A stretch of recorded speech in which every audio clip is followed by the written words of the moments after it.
udah tahunan ya soalnya ya, pasti ditanyain ya kalau udah habis nikah punya anak dan sebagainya. Insya Allah nggak ada yang di apa ya, tidak ada yang di KBK, tidak ada yang di apa, tapi memang ya bagaimana Allah. Kalau emang harus program, aku sudah ngobrol sama suami mencoba untuk program ya, kita lihat 1-2 bulan ini.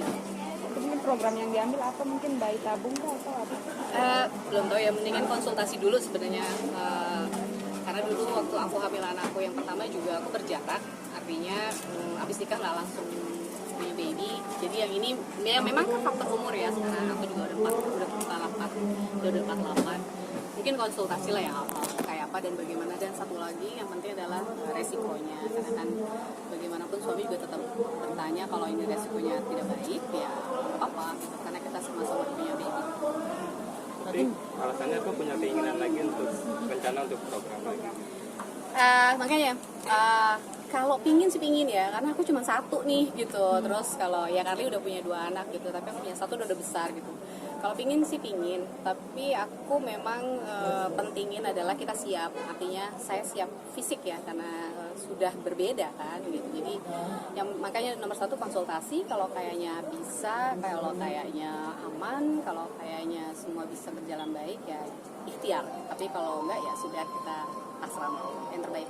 Jadi kata dokter gimana? Hasilnya dokter Belum. Pengennya gitu, baru berencana. Belum. Jadi masih baru ngobrolan kita. dalam waktu dekat ini teh atau gimana?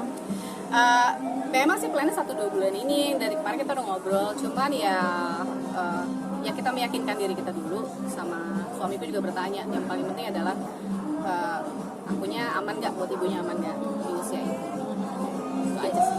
Jadi ingin, kalau maaf banget kalau misalnya ya udahlah dipasrahkan aja gitu kan, apakah ingin adopt anak atau bagaimana gitu untuk menambah kebahagiaan? Saat ini kepikiran adopsi belum, tapi ponakan kita banyak ya gitu. Jadi buat aku ada ponakan aja di rumah tuh, kita memang sering ngumpulin ponakan-ponakan. Jadi saat ini menjadi menjadi pengisi hari-hari kita. Saat ini kita masih kepikiran ponakan. Jadi dia kalau mau ponakan aja udah senang. Kabarnya si kakak gimana nih? Udah gede. Kayaknya udah seperti adik kakak ya, bisa dibilang seperti itu. Memang hubungan kalian itu menjalinnya bukan sebagai ibu dan anak, atau sepertinya pasti ada batasan mungkin? Iya, kita udah ya secara kita memang ibu dan anak, tapi aku juga sama Dira mempolakan kita tuh juga tetap kayak teman, asik gitu ya, dan dia juga udah gede gitu ya. Seperti apa ya, memang kita komunikasi terbuka, terus diskusi gitu. Dia juga orangnya kritis, jadi buat aku enak ngobrol sama dia gitu ya. Terus kita terbuka untuk apa yang harus kita kritis satu sama lain kan. Susah ya kadang-kadang ibu dan anak tuh agak repot, cuman ya kita coba mencari cara bagaimana berkomunikasi dengan terbuka, jadi temen lah. Jadi sempat curhat juga nggak sih Dira, karena kan kita tahu Dira tinggal sama bapaknya nih ya kan, dan bapaknya pun sendiri lagi gitu. Sempat curhat tentang bapaknya nggak gitu? Ya dia sih seperlu-perlunya, misalkan garis besarnya aja sih pasti cerita. Tapi kalau harus terlalu detail, sepertinya aku juga nggak pingin terlalu pengen tahu dalam gitu. Yang penting buat aku adalah yang paling penting adalah diranya aman, nyaman. Terus kita juga punya keleluasaan bersama, ya itu nggak masalah sih. Biasanya kan anak yang lebih peka dan sensitif ya, apalagi hubungannya awalnya kan baik gitu, ibu sambung gitu kan. Tapi saat ini sudah unfollow-an. Gimana tuh teh? Curhat juga nggak sih teh? Berat ya teh? Ya enggak sih ya, maksudnya ya itulah dinamikanya kehidupan ya. Dan buat saya selalu bilang bahwa kita pasti menghadapi satu kondisi ke kondisi yang lain. Mau sama saya kah, mau nanti sama ayahnya, atau dengan ada ibu sambung, pasti ada dinamikanya. Jadi ini mungkin proses dewasanya, proses belajar. Saya mencoba untuk ada di tengah aja gitu. Yang penting adalah bagaimana dia melihat ini sebagai pelajaran hidup, sehingga dia bisa lebih bijak deh ke depannya gitu. Itu aja sih. Tapi pernah bercerita, aduh aku jadi sebel deh sama si ibu sambung ini gitu kan teh. Kamu memberikan pengertiannya seperti biasa kan, kalau anak kan memang lihat dari luarnya doang kan ya kan, dari awalnya baik terus akhirnya jadi seperti ini. Ya makanya aku selalu bilang sama dia, kondisi apapun kita pasti punya masalah dalam hidup. Terus proses dewasanya dia juga pasti. Mau dia tinggal sama aku, mau dia tinggal sama papanya, itu pasti akan ada problem-problem. Jadi buat aku selalu bilang sama dia adalah sebisa mungkin kamu tidak masuk dalam masalah-masalah yang bukan porsinya kamu gitu. Jadilah anak aja yang baik, posisinya di anak yang baik. Dan yang paling penting buat aku adalah saat ini kan dia udah kerja, Oh. fokuslah sama diri kamu, bagaimana kamu ngembangin diri gitu. Jadi problem pasti ada, urusan ini ya itu pasti ada. Cuman saya pengen ngelurusin dia sama hal fokus untuk diri dia, karena buat aku dia patut egois juga, karena kadang-kadang masalah orang tua itu adalah harusnya tanggung jawab orang tua gitu ya, bukan tanggung jawab anak. Jadi aku cuma meluruskan bagaimana kamu menjadi anak yang baik aja.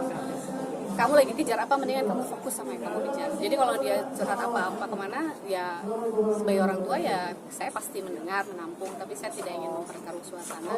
Pasti saya balikin adalah bagaimana caranya kamu mengembangkan diri kamu aja di antara masalah yang ada. Kalau anak yang apa namanya ibaratnya ibu bapak pisah kan memang pasti agak ekstra ya gitu. Cuman buat aku selalu balikin bahwa coba kamu fokus sama diri kamu. Aku selalu balikin ke situ karena buat aku penting buat dia jadi anak yang sukses ya. Ada perasaan kekhawatiran gak sih, apalagi ini anak perempuan gitu kan, dengan melihat mama papanya atau rumah tangganya gitu kan, seperti itu nggak sih?